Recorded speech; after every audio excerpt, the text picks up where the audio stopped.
Hello, everyone. Thanks for coming. The presentation I'm going to be, let me introduce myself quickly. I'm Dmitriy Setrakyan. I'm a PMC member at Apache Ignite. I'm also a chief product officer and founder at GridGain Systems. But if you remove all that, I've been coding most of my life. I'm a developer at heart, so I've started moving out of development probably for maybe past 2-3 years, but I enjoyed the part of my life when I was developing a lot more than I'm enjoying the part of my life now. But anyway, I've spent most of my life, probably past decade, in distributed systems. I know probably a few things about distributed computing, about in-memory computing, about concurrency, so hopefully we can keep it fun, we can keep it entertaining. So today's presentation, what we're going to be talking about, the talk is about Apache Ignite and GridGain in financial services, but generally I'll be talking about not just Apache Ignite and GridGain, I'm going to be talking about distributed systems, distributed architectures, what type of architectures you actually need to start looking at in financial systems when actually deploying applications in large banks to satisfy the current loads. So we're going to look at financial services overview, the use cases we're handling today. We'll look at the architectures and status quo architectures in financial systems and where this whole industry is shifting. And then I'll talk about how Apache Ignite in particular can support those use cases, and we'll go into more detail analyzing and dissecting one of our largest use cases, which is Sberbank. It's a customer out of Russia and Eastern Europe. It's one of the largest banks in Russia and Eastern Europe, about 130 million customers, give or take.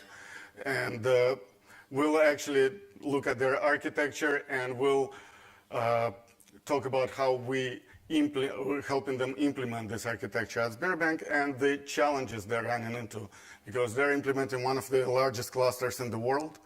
And believe me, there are challenges when you do that. So we'll talk about challenges as well. So let's actually talk about some use cases that we encounter in financial services and banking industry. How many of you heard about T+3 method? Anybody? All right, there's a couple of hands. Yeah, it's not something you hear about every day, but essentially every time when you execute a trade in a financial trade, in a trading system, you actually undergo a mini escrow process. There are three components in this process. One component is the buyer, another is the seller, and a third one is a contract. So the process actually needs to verify that the buyer has sufficient funds, enough buying power to buy, seller has the goods to sell, and the contract actually is something that gets signed at the end. And this whole process traditionally has been taking about 3 days. That's the name, hence the name T+3 method. And essentially nobody was really challenging that, because this financial process is very involved. It requires a lot of checks. There are trading regulations. There are compliances that need to be satisfied. So nobody was really challenging this process for a while. But recently, the new way of settling or clearing books was introduced, which is called straight-through processing. As a matter of fact, financial industry, actually, if I sidestep for a second, financial industry is one of the pioneers of in-memory computing because of all the complexity that is happening there and all the performance challenges that they were meeting with that complexity. So straight-through processing is probably one of the first applications of in-memory computing in the financial industry. So now the trades can be settled in minutes, not in days anymore. Just imagine a process that was taking 3 days now takes a minute. All the resources that were allocated for this three days of processing can be spent elsewhere, probably make more profit by allocating these resources into other aspects of financial services. Another use case that is pretty common and we probably all heard about is high-frequency trading. probably got more and more evolved. This use case probably evolved more and more within the last decade. But essentially, this is one of the most prevalent ways hedge funds are trading today. So the whole point is to remove any kind of human interaction from trading and start making decisions based on certain trading strategies that are implemented in code. These decisions have to be made within seconds. They're actually executing thousands of trades per second sometimes. And obviously, you cannot do it using traditional architecture and traditional way of thinking about it. You need to do in-memory processing. You need to execute those trades fast.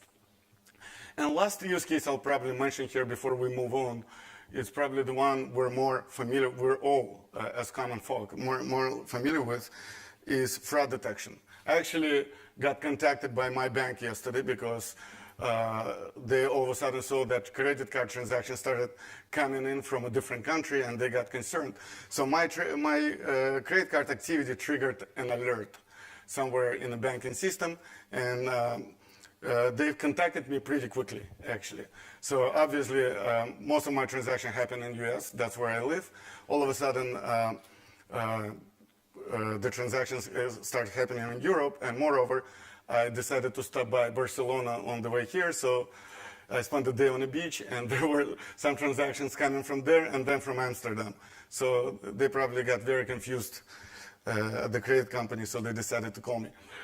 So that's actually a good fraud detection, a good fraud alert that happened. But it can get a lot more complex than this. This is basically a fraud alert based on my location. But what if, for example, your system could detect that I went to a gas station and filled up my car, and then using a credit card, and then within a few hours, the same credit card was used at another gas station? What are the chances of me running out of gas within a few hours? So that's probably unlikely. So that potentially, that type of behavior can even trigger a fraud alert. So it's not always just location-based. It actually can incorporate not just location, but what you do, like filling up gas, and what kind of parameters does that behavior entail. For example, if you filled up gas once, it's unlikely that you may come back to a gas station maybe within the next 2 days. Of course, there are other factors that come in here, like maybe somebody else in my family has another car and is using the same credit card. Maybe I have 2 cars and I'm filling up 2 cars. So there's also some behavioral pattern, a historic behavioral pattern that they need to analyze. But all those decisions have to be made in real time. So the speed of the decision making here actually has direct effect on the amount of money you're going to lose in the fraud. So if, for example, the fraud did indeed happen and they detected it in a week, whoever was conducting the fraudulent activity would probably continue going on for a week and spending money on a credit card. If you detect it right away, you minimize the loss. So that's generally where in-memory computing is coming into financial industry. There's also a use case of retail banking, which I will touch when I'll be talking about Sberbank. And this use case actually is also pretty interesting because retail banking is also undergoing a huge transformation. It used to be that we transacted in a bank by walking into a branch, making withdrawals, making transfers, maybe deposits. And nowadays you execute the same transaction from a mobile device or from the internet. So the banks went from 1,000 transactions per day to thousands of transactions per second. That type of transformation actually is not easy to undergo, and it always requires some kind of new architectural approach. And that's where in-memory computing can help a lot. So what kind of requirements we're facing in financials? Well, time is literally money. If you can notice a financial opportunity before somebody else does, you have an opportunity to make money. You have to support millions of transactions per second. So the systems that are deployed in banks and various financial institutions have to be built for throughput and latency. That's a major difference from other systems, like, for example, if you take products like Hadoop ecosystem or Spark, they're built for analytics. They're built for actually querying the data. but usually there's a human on the other end. So if you can execute maybe 1 or 2 queries a second, it's good enough because human eye cannot catch any, couldn't notice if the query executed in 1 millisecond, for example, in that case. Here we're dealing with a different use case. We're dealing with OLTP use case, transactional use case, where we have thousands of transactions per second coming in, and those transactions have to be asset compliant because we're dealing with financial data. You cannot be eventually consistent when you move in money. You have to be consistent right away. So that's the main difference here. So it's not an analytical use case for the most part. It's a transactional. It's an OLTP use case. And of course, banks and financial institutions like to use SQL. So there's got to be familiarity with, strong familiarity with SQL there. And so whatever the new architecture brings, unless it's a complete coding overhaul, the new architecture should support some SQL querying. And last but not least, durability. Pure in-memory approach is not durable. If a cluster crashes, if the electricity goes out in the whole data center, you cannot afford to lose data. Imagine if your credit card company, for example, lost 1 hour of your transactions. Nobody would be happy. Not credit companies, not the stores that executed them. So the data has to be durable, and the data has to survive restarts. So the absolutely pure in-memory only approach doesn't work. And we'll talk about that and how it can be solved. So what is the status quo in financial services? What is the current architecture that is being used? Generally, financial banks and financial systems are implemented in a standard 2-tier architecture. That's the one we see the most. And what it involves, it's an application layer sitting on top of a traditional RDBMS system where you would, with which you would interact using standard SQL. So to a certain extent, this architecture works. And has been working this far. One of the reasons why traditional RDBMS system is used is because of its strong consistency. Generally speaking, if you look at the last decade with the emergence of NoSQL and other highly available systems, it almost became a pattern that once you add distribution, you lose consistency. So you become either eventually consistent or there's some other keyword there that will imply not strong consistency. But generally, it's been the case. So banks essentially had no choice but to use RDBMS systems because those are the only ones who offer strong consistency in a guaranteed fashion. And those are the only ones who can support SQL very well. However, there are limitations to this. If you're using a traditional RDBMS system, you can only scale up. You cannot scale horizontally. Because some advocates of this approach would say that you can add another instance of the same database and you can have some replication. That's called failover. That's fault tolerance, that's not scalability. So in case if one database crashes, another one picks up. But what if your database cannot handle the load that your system is imposing on it? How do you scale out? How do you add another database and then one more and have them all handle the same load in parallel and actually split the load? So that's the main limitation of this approach. Scaling up has limits. So naturally, the new architecture has to support this horizontal scalability. So obviously, there is a tendency now in financial institutions and in the banks, everybody's noticing this problem, and everybody's trying to approach it in their own way. Obviously, you cannot just take an existing system and completely change it. So it has to be a gradual approach, but financial institutions are looking at in-memory computations. So in-memory processing has to come in because it is fast. It has to be horizontally scalable. So you have to add and remove nodes on demand. Probably another very important factor here that is last on this list is, I thought I added that. It's running on commodity hardware. Just imagine it was last on this list. It's not. Running on commodity hardware. Generally, if you run traditional RDBMS systems, there is some kind of hardware that the vendor would impose on you.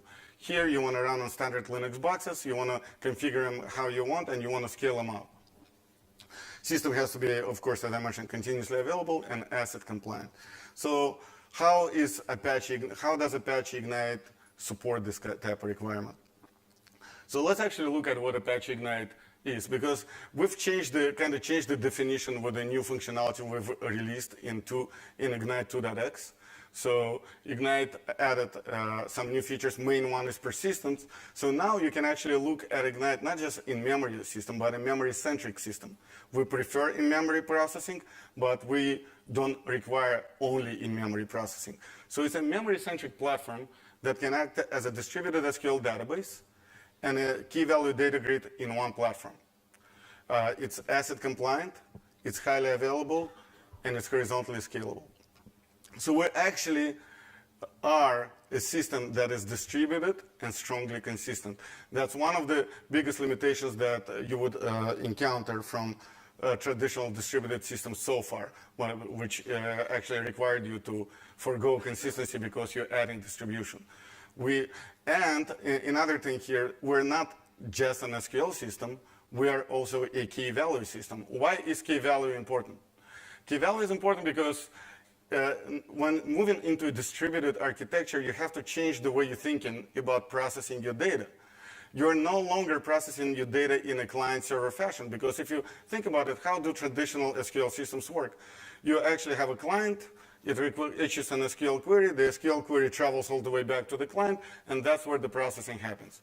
That's very expensive. We support that, but that's very expensive, because moving data in a distributed application is the thing to avoid. It's the most expensive operation that you can perform. So ideally, you want to execute your computations directly on the node where the data resides. And that's where affinity collocation or collocated processing kicks in, and that's where it's important to have a key value API, because you're sending your computation based on certain keys to certain nodes, and you're executing your logic using GridGain and Ignite key value APIs that allow you to directly work on that data. So key value matters and SQL matters. SQL matters because financials will not just abandon SQL all of a sudden. Another important thing here in this approach is, again, that we do not require a rip and replace approach. So we're not coming in and saying, please remove your database, put us in, and start scaling out. Nobody would use it. The data is the most important and most probably cherished aspect of a financial system. So they lose data, there's all sorts of regulations kicked in, and all sorts of problems start happening. So ideally, nobody wants to touch the database. Database is sacred. So how we integrate is we slide in on top of the database. We become a caching layer on top of a traditional database, and that allows like a database like Oracle or MySQL to scale up horizontally by processing most of the operations in memory. However, as you scale out and you get comfortable with that point you may start thinking, do I really need a database? Because Ignite already supports persistence. So you may actually gradually, step by step, start moving from the old approach to the new approach, to the new architecture. But it should not be like a Band-Aid. It should not be a rip and replace.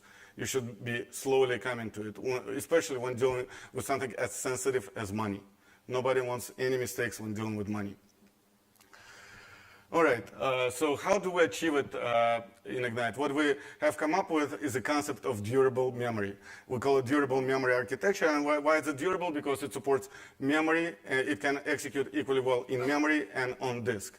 So in memory, one of the biggest changes that you will see in Ignite is that we completely changed our architecture from being on-heap centric to becoming off-heap centric in memory. So there's no point for us to do anything on heap, especially since we're in a business of storing data, and generally users don't care if the data is stored on heap or off heap, as long as it's stored in memory and can be accessed quickly. So the data, and turns out that with off-heap, you do not lose performance. The only time you lose performance in a distributed system is when you do excessive serialization, deserialization, or excessive movement within the network. If you don't do that, then the system should perform fine. So one of the biggest changes is off-heap. The architecture is now, by default, will store data off-heap. And if you'd like, you can actually create a smaller on-heap cache that will cache off-heap data on-heap. But that is a rare use case. Generally, you should not use it. But turns out that when you build the architecture this way, and you build indexes, SQL indexes to work top of that architecture, it's a page memory architecture. So we moved away also, I should mention, we moved away from key value based architecture. Internally. The API is still key value, but internally we moved from key value architecture into a page-based architecture. So think how virtual memory works. You have your physical RAM where your memory can fit, and it's split into pages. And then you have your secondary storage, and if the page is not in physical RAM, then it will be loaded from the physical storage. And that's exactly how Ignite Durable Memory works. It's a virtual memory with durability. So every page, when it's requested by an application, first we'll look up memory. If page is in memory, we provide it. If page is not in memory, we'll load it from disk. But the key thing here, and one of the reasons why we moved into page memory architecture, is because the representation of a page on disk and in memory is absolutely identical. There is no serialization or deserialization happening. We just take whatever we have in a serialized form, and all of a sudden it's loaded in memory and can be provided and served to users. Of course, when you add disk, you have actually extra concerns now. Now you have to worry about yet another level of consistency, because in memory system, whenever we were purely in memory product, we never had to worry about a consistent state upon restart, because memory is gone upon restart. We don't have a state. You have to reload the state. So we never had to be concerned about that. But now that we do have a state, we now have to have concepts like write-ahead lock and checkpointing to copy write-ahead lock into the main storage in place. And by the way, I'll be giving a talk tomorrow about durable memory architecture. We'll be talking in detail on B+ indexes, page regions, page segments, how checkpointer works, how write-ahead locks works, how free list and memory allocator works. So if you're interested in finding out about the internals of this architecture, you can visit my talk tomorrow I think at 10. So let's actually take a look at how Ignite compares. So what are the traditional database systems today? I actually split the world into 3 categories. There are probably more if you start nitpicking, but these are, in my view, 3 major categories of how you can view your storage system. There is traditional RDBMS, there is NoSQL systems, and there are in-memory data grids. And as I mentioned, financials generally fall into using the first category. The traditional RDBMS. And the main reason are those 4 green checkboxes. Consistent, support SQL. Most of the traditional RDBMS systems are very good with working in memory. So in memory, they're utilizing in-memory processing a lot.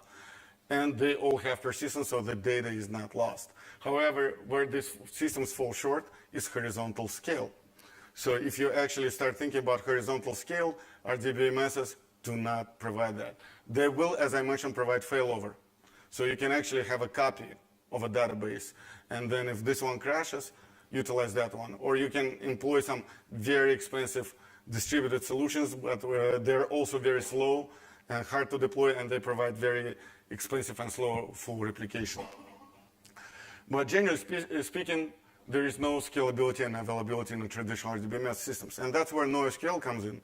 Because of this problem, NoSQL story, which started coming in probably in 2004, 5 at that time, so about a decade ago, they're saying, okay, because consistent systems are so slow, what we're going to do is going to remove consistency, but add availability. So we're going to add horizontal scale.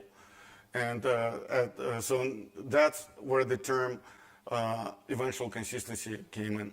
So every time you see a term NoSQL, you should automatically think no transactions. It means distributed, highly available, but not consistent.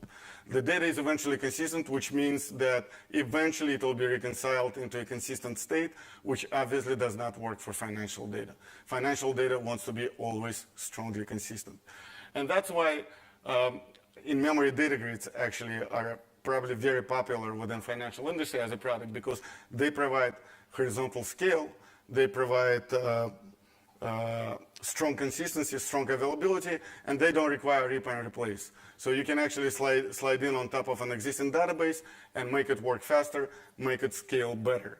But in-memory data grids do not generally support SQL well, and they're not durable. So essentially, or actually I should say, because they work in memory, whenever you restart the system, you have to reload the data in memory to execute queries on it. The reason is, in order to execute queries and provide results, you have to know all the data. Since in-memory data grid is in memory, we need to load the data in memory so the in-memory data grid can query it, which is not very, so it may create a problem in financial systems because it may take a while to load the data in memory, and the restarts may be time consuming. And you want instantaneous restarts. So that's where in-memory data grids would fall short. Lack of SQL and lack of durability. And would like to think that an Apache Ignite is a combination of these three. It's an RDBMS, NoSQL, and in-memory data grid in one system. We support SQL, we support distribution, we support transactions, and we're durable. And another point about SQL, we support joins, something that is very difficult to support in a distributed system. And we support both collocated and not collocated joins. So for us, SQL matters a lot. Every release we have at Apache Ignite makes SQL better in one way or another. We've recently added DML and DDL support. So now you'll be able to interact with Ignite without writing a single line of code. You can simply create tables, insert data, update data, query data using standard SQL operations. On top of that, once you insert data, whichever way you like in SQL or using key value, you can actually process that data using key value data grid, using our collocated processing directly on the nodes where the data resides. So that's what Ignite 2.0 is. So, and that's exactly why Sberbank, as a customer, started working with us, because of the promise of this type of system. And I'm going to start with Sberbank use case by quoting their CEO, Herman Gref, who actually is at, I believe he is one of the biggest innovators at heart. He actually said once that he is looking at the bank not as a financial institution, but as an IT organization with a financial front end. And that's actually the way they approach everything. And the transformation the bank is undergoing through is exactly the transformation. How do we process high transaction loads in a horizontally scalable system? So the new system they want to build should have unlimited horizontal scale, should be much cheaper, and should be highly reliable. And about a year and a half or 2 years ago, there was a big tender going on at Sberbank.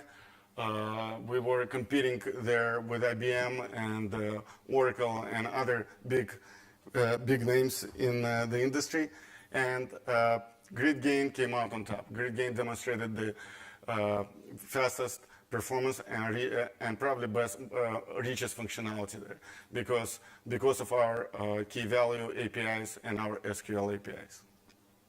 So let's actually dissect the Sberbank architecture a little bit more closely.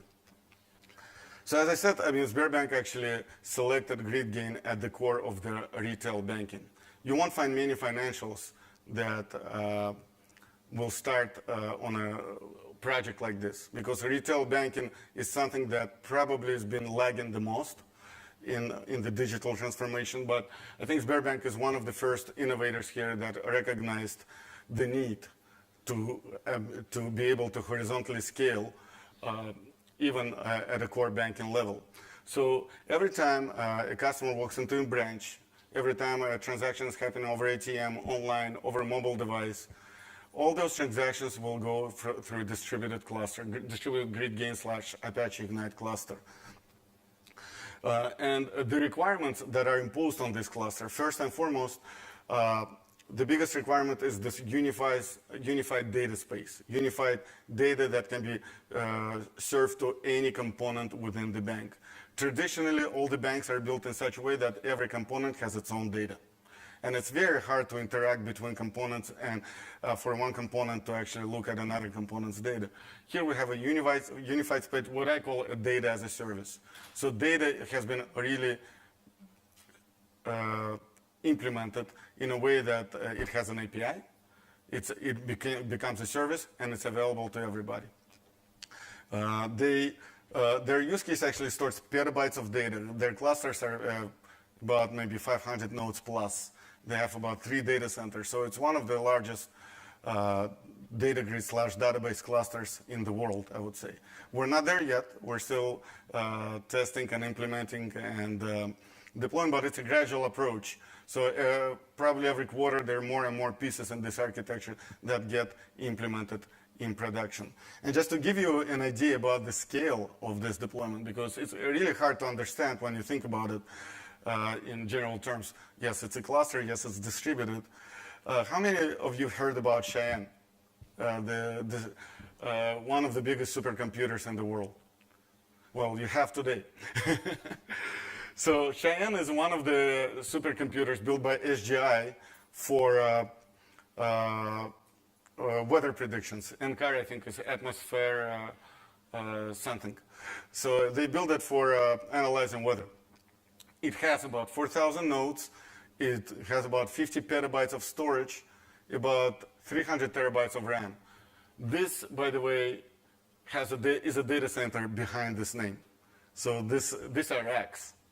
So it's a pretty significant cluster, right? If you think about it, that's the scale of Sberbank.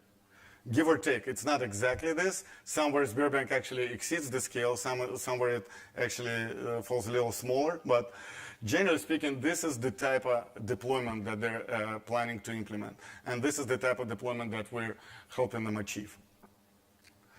So let's actually take a look at the challenges. Obviously, when a deployment is this big, and when you start innovating and you're becoming first in a market, in the industry that does something, you run into challenges that nobody has ever run before.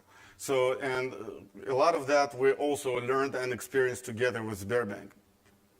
So some of it was new to us just because of the sheer size of this deployment. So first one is the large memory size. Sberbank has about 1 terabyte of memory per server. It's between 500 gig and 1 terabyte of memory.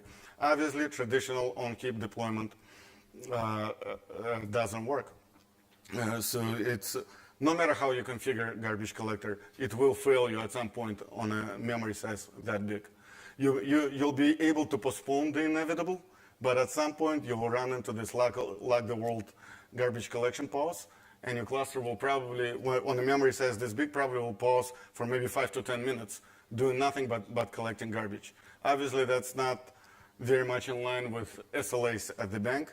So we had to, one of the reasons why they considered Ignite for this project is because we described the architecture we're moving into, and this new page-based architecture was just fully based on heap. So to implement this architecture, all the indexes had to be on heap, all the pages, all the data has to be on heap, and of course it has to be durable and consistent. So that's challenge number one. The second challenge that they've run into, which is interesting because it sounds like a small problem. It's instantaneous restarts. So you remember that Ignite 2 years ago was a pure in-memory system. Just think about it, how long will it take to load a cluster of about 500 gig to 1 terabyte in memory per node? You got 500 nodes, the loading happens in parallel, but there's still network overhead that happens in parallel, but the biggest delay happens on each node. To load this type of data, you're talking hours, sometimes because data has to be consistent. You have 4 backups in Sberbank, so it actually has to be replicated across 4 places.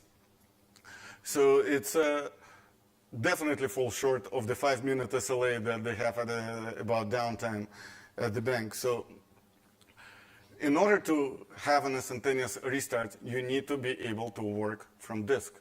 You need to be able to start up, and the data that is already on disk has to become operational immediately. So that's another reason why they've considered us, because of our vision for our for persistence and durable distributed architecture, essentially.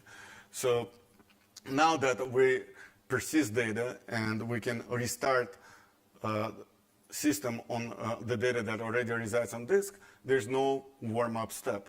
The way warm-up happens is first query will be executed fully from disk, but certain pages will start coming in memory, second query, third query, or maybe some operations on key value API will load more and more data in memory, and you'll end up probably within first 15, 30 minutes with a cache that has all the hot data in memory and all the cold data on disk. By the way, there's another advantage to this persistence-based approach, because if you load data this way, just on demand, think about how data is accessed in a distributed system. You always, whenever you're using collocated processing, you're always accessing the data on the node where the primary copy resides. The backup copies could be residing on other nodes, but you're accessing the system on the node where the primary copy resides. So think about what happens to the backup copies on that node. So primary copies generally get loaded in memory, and the backup copies generally remain on disk because nobody's accessing them until the next crash happens, which is maybe in 2 days, maybe in 3 days. And that's exactly how you want to structure the data in memory. It just happens naturally when you're doing this gradual, lazy warm-up. So that's another benefit that you get from actually adding persistence to the system. And this is probably the hardest problem that we've encountered. Because think about it, about huge data model, about probably 1,000 plus different tables in a database, which is very common for any bank. This is not in any way exceptional to Sberbank. Every bank, if you look at their database model, will have thousands of tables in a database. But think about how Ignite was used before. Ignite was as a data grid, was a caching solution that we deploy in memory. Generally speaking, you probably see anywhere between 10 to 50 caches when they get deployed. So most of the performance optimizations, most of the architectural decisions were made there. We never encountered or even contemplated that somebody would deploy 1,000 caches on top of Ignite. And that became a problem because if you treat every cache separately, first of all, every cache has some overhead in memory. It's about maybe 20-ish megabyte. If you have 1,000 of those caches, now you have 20 gigabyte overhead, which is not very user-friendly, if you ask me. So another problem that you have with this is every time you start up a cluster, it needs to assign partitions to every node. There's a partition mapping process that happens there. So every time you start up a cluster, there's partition reassignment that takes place. Imagine starting a 1,000 node cluster or a 500 node cluster. And every cluster, every node has about 1,000 of different caches. And every cache has its own partition map that needs to be exchanged. You get, you do the math. I mean, that's, there are a lot of zeros at the end. I'm not good at multiplication. My son is better at it. He'd probably give you the answer. So obviously, that hurts startup time. So you think you've achieved everything. You think you've implemented durability, you have write-ahead lock, you have this instantaneous restart that helps you boot up from disk. And all of a sudden, they restart, and their restart takes a long time because of simple partition reassignment, which we never even thought about. So that actually puzzled us, and we actually had to sit and rethink what to do. And the solution we came up with, there's really no point to have 1,000 physical caches. We can have maybe 1 or 2 or 3 physical caches, and inside of those have logical caches, logical user spaces that have inside the caches. So from a customer standpoint, it's still a cache. The API doesn't change. Nothing changes. Internally, if we're dealing with one cache, because all of them probably have the same configuration, same affinity, same everything. So there's no real point to split them or treat them differently. So internally, now that you have one physical cache, this 20 megabyte overhead does not become 20 gigabyte. It stays 20 megabyte, which is negligible at this point. Now, rebalancing, instead of whenever you bring up a node, you don't have this 1,000 of rebalancing processes kicking in and starting repartitioning. You only have one. Also, from a client standpoint, when you instantiate a cache, now you do not, especially when you start accessing 1,000 caches from a client side, essentially you do not need to instantiate 1,000 communication connections. You can have one. So that actually is the solution we came with, and that got implemented in Ignite 2.1. So it will be released in a couple of weeks. But that probably was the amount of time, the most amount of time we spent on this deployment. This one was, if you run into a problem whenever you're working with a customer or with a user, generally there is a workaround. And generally you try to fit a workaround in until you come up with the right solution. This one, we had a real hard time finding a workaround for it. So we really had to hurry up and provide a solution. And I believe we picked the right one. From a performance standpoint, even when you're writing to a write-ahead log, you have to, the operating system has to acquire a log on a file system. If you have 1,000 caches, you have 1,000 logs. If you have one cache, you have one log. So even from a persistence standpoint, the system should perform a lot better. All right. And challenge number 4, I have a total of 5 challenges. So we're almost done. So challenge number 4 is being able to back up and snapshot the data. So every database needs to be able to have backups on it. Especially in a financial institution, whenever you take backups, you don't take them just to have them, you take them to restore. And at some point to analyze that data. Moreover,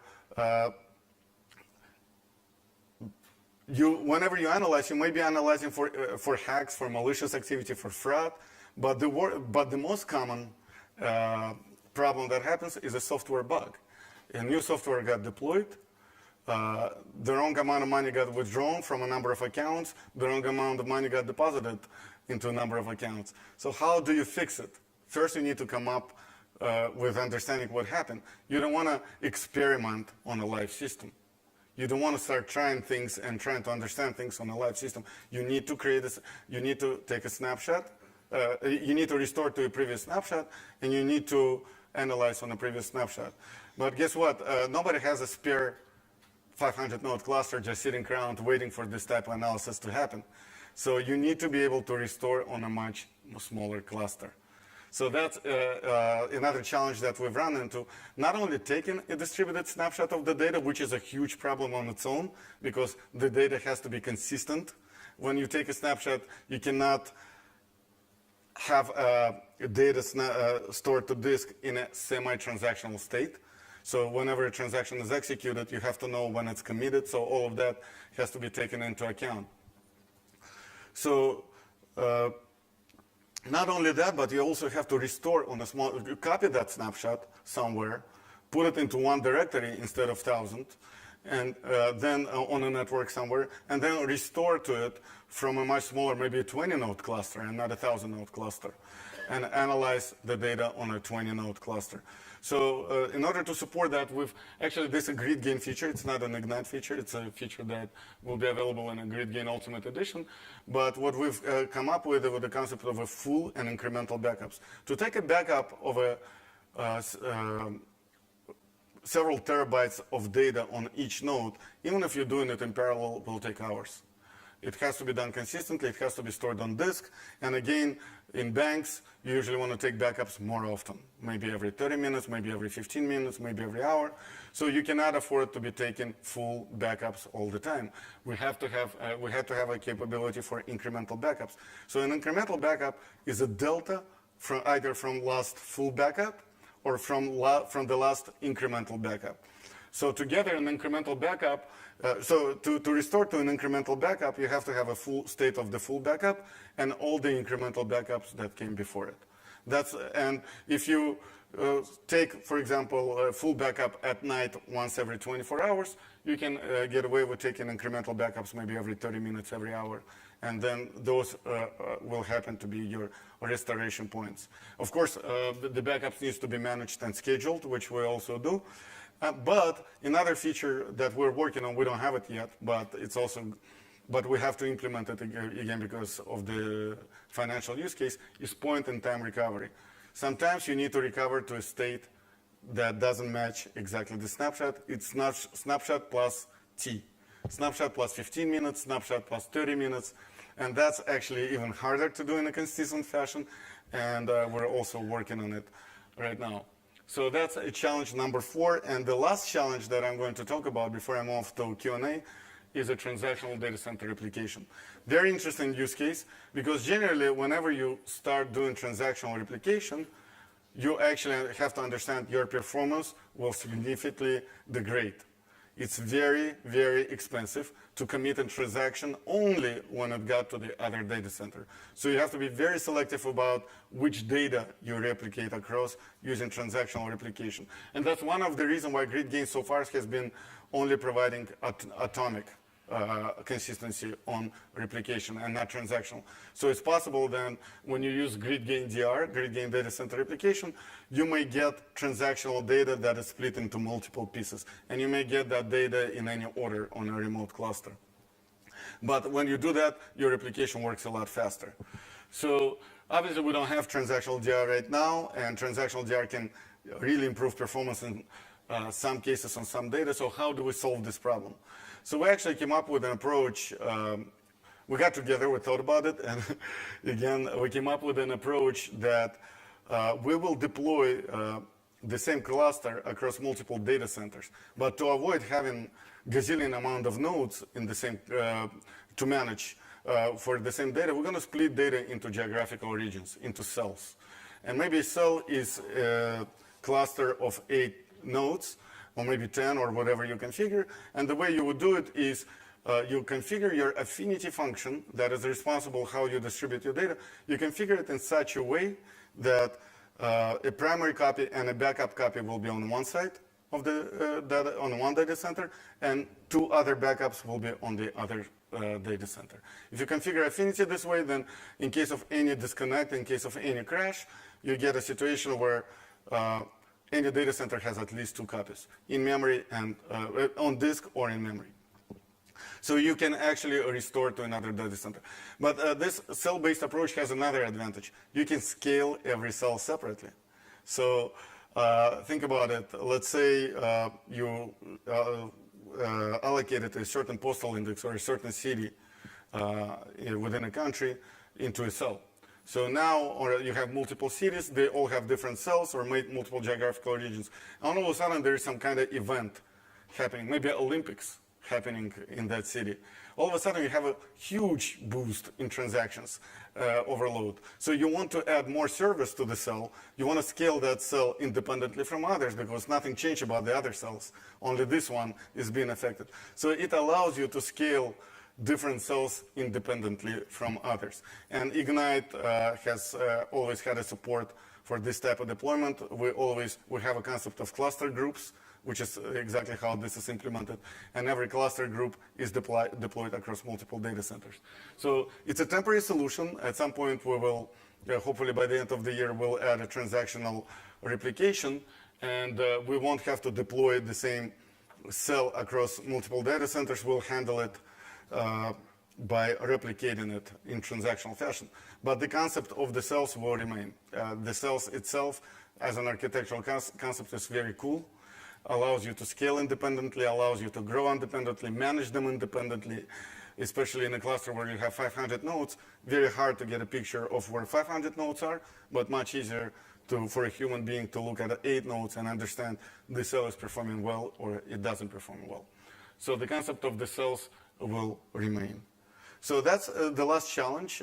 I'm going to actually pause, and if you have any questions, feel free to ask. Yes? If you move a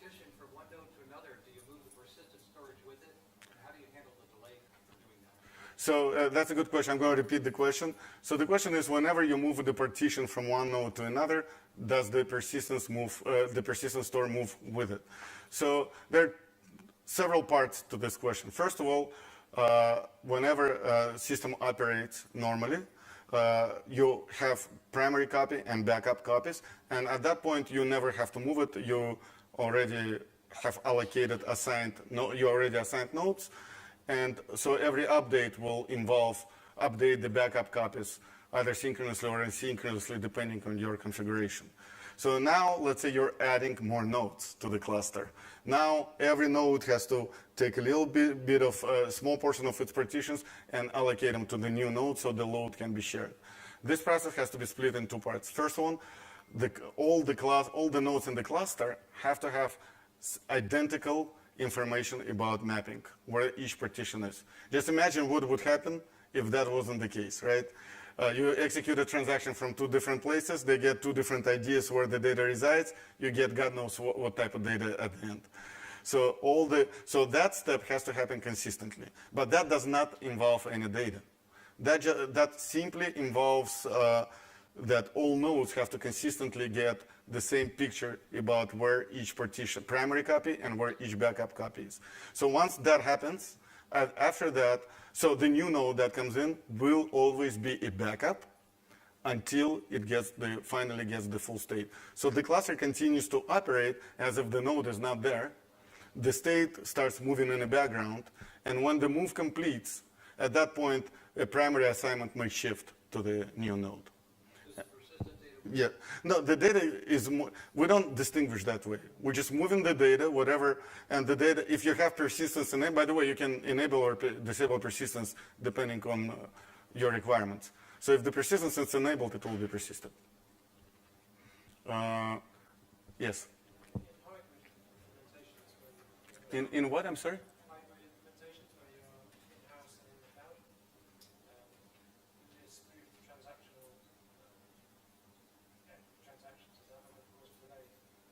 Well, I mean, so the question is whether you have a hybrid on private data center to cloud deployment. So some nodes are in private data center, some in the cloud. Would it slow down the transaction? So the answer is, the answer is actually exactly in the question. If you have a slow network link in between, it will slow you down. So ideally, the way you want to deploy in an environment like that is to somehow, based on your business use case, you want to isolate certain data here and certain data there, and maybe set up some type of replication that will happen in the background. This way you can actually serve whenever a certain type of request comes in, you always know to send it to a certain data center, and the data will be here, and eventually it will be replicated to the other one. So ideally you want to somehow group them logically. If you can't, then you will always depend on the slow link that is in between. Make sense? Yes? Related to the logical caches, so it is, as I understand, it is something new. So can you explain more how it is working? And you haven't mentioned any drawbacks for this approach.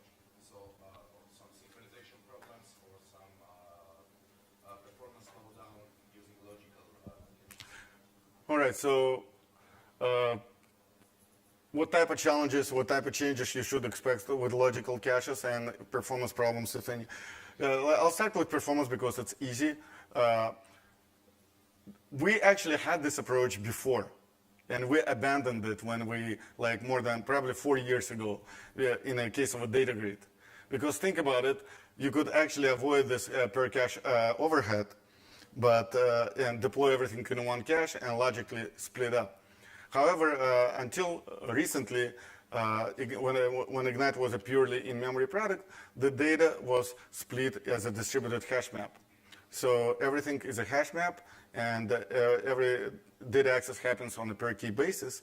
But in that case, when you're just using this direct hash map index, imagine, per key access wasn't affected, SQL wasn't affected, full scans got affected. So whenever you have to scan a cache, all of a sudden users, and we didn't, such simple problem, we didn't think about it ahead of time, unfortunately. Whenever you scan a cache, now you have hundreds of caches deployed in one physical cache, you're scanning through hundreds of caches, because in a hash map you have no idea where is what. Everything is intermixed, right? I mean, depending on where the hash code falls. So you have to scan through hundreds of caches to get to your data. So with new approach, with a page-based approach, we removed any type of hash-based indexes. We don't have them anymore. Everything is based on B+3 indexes. B+3 indexes are sorted, so every cache has a continuous space from and to in a B+3 index. Full scans are not affected. Key-based access is not affected. SQL actually got a lot faster with B+3 indexes, because if you think about it, that's how SQL queries actually should be implemented, using B+3. So as far as other limitations, I can't really think of any. I mean, the only thing that you have to consider is how to group them, right? So the grouping, which caches to group, depends on is based up to the user. Generally speaking, if more than one cache has identical affinity function and identical replication strategy, so you cannot group a replicated cache with a partition cache in the same physical cache. That would not work. So, but you could group multiple replicated caches in the same physical cache and multiple partition caches with the same affinity in the same physical cache. So that's the consideration you have to do. And at Sberbank, I believe we can reduce it maybe to 3 to 5 caches instead of thousands. Yes, please. Will you not have also a sixth challenge, meaning a huge code base, meaning if you implement a core banking, you have a lot of applications, a lot of logic, you have to continuously deploy and upgrade. How do you manage that? Continuous deployment.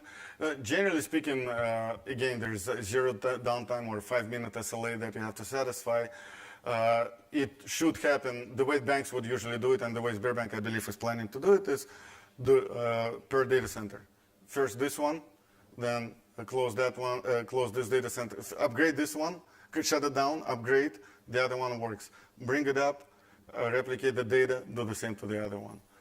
That's probably the most traditional way of implementing it. We also support roll and upgrade, where you're handling it on a live system, but I do not believe, so it actually works much better on a smaller cluster. I do not believe you want to roll and upgrade on a cluster of 500 nodes, where every node is going to be on either version. That's a little bit too much magic for my taste.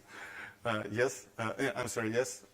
He was first, I'm sorry. The gradual warm-up that you were talking before.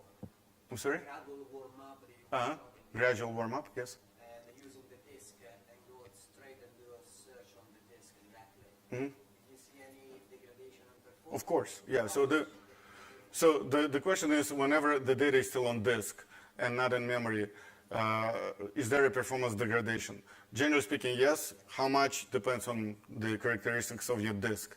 But the data is persisted on, hopefully, SSD or flash, right? I'm hoping that it's not on a spinning hard drive. So if it's SSD or flash, so you will have degradation, probably significant degradation compared to memory, but you have to think about it from a different perspective. This is, first of all, temporary until the system warms up, and secondly, you have to think, is it within my client-customer response SLA? And most likely it will be. So maybe we, instead of executing query in 20 millisecond or 10 millisecond, it'll take maybe half a second or even closer to a second. You're still okay from a customer standpoint because you're still serving the result fast enough to the customer. But yeah, there is definitely that. But what's more important to you, this performance degradation or being able to operate immediately? So there's a trade-off that you have to consider. More questions? Yes, please. Talking about rolling upgrades, I guess this is for Ignite 8 and not Ignite 7. Can you have a system which is built on Ignite 7 and randomly upgrade it using these features, like just adding nodes that I understand. and still having the old nodes using Ignite 7? All right, so the question is how we handle roll and upgrades when major version changes. By the way, it's not Ignite, it's GridGain. Ignite does not have roll and upgrade. So GridGain has it, and the reason why some features end up in GridGain probably is, the main reason is because they're too hard to test, within Apache Ignite. Roll and upgrade would fall into that category. So major version upgrades are tough, because at some point, if you think about it, whenever you're doing a roll and upgrade, you have to make sure that older version knows how to communicate with the newer version, and that they can coexist within the same cluster. We're all developers, hopefully at some point of our lives. At least once a year, you want to fix something, right? So that's, what we generally tell our customers, that once a year, the roll and upgrade may not work. We are not going to break it on purpose, but we want to change maybe some data format inefficiencies, maybe some API inefficiencies, generally something that we postponed throughout the year. We want to have one time in a year where we can actually implement those changes. However, you should still be able to do this type of upgrade. Not yet, but you will be within GridGain probably by the end of the year, is by doing it across data centers. So you're not rolling within one data center, but you're upgrading one data center at a time. And if that's the case, and you have replication in between them, you bring one down, upgrade it, bring it back up, have it sync up, and do the same to the other one. Make sense? Not ideal answer, I know, but any more questions? All right, thank you all for coming.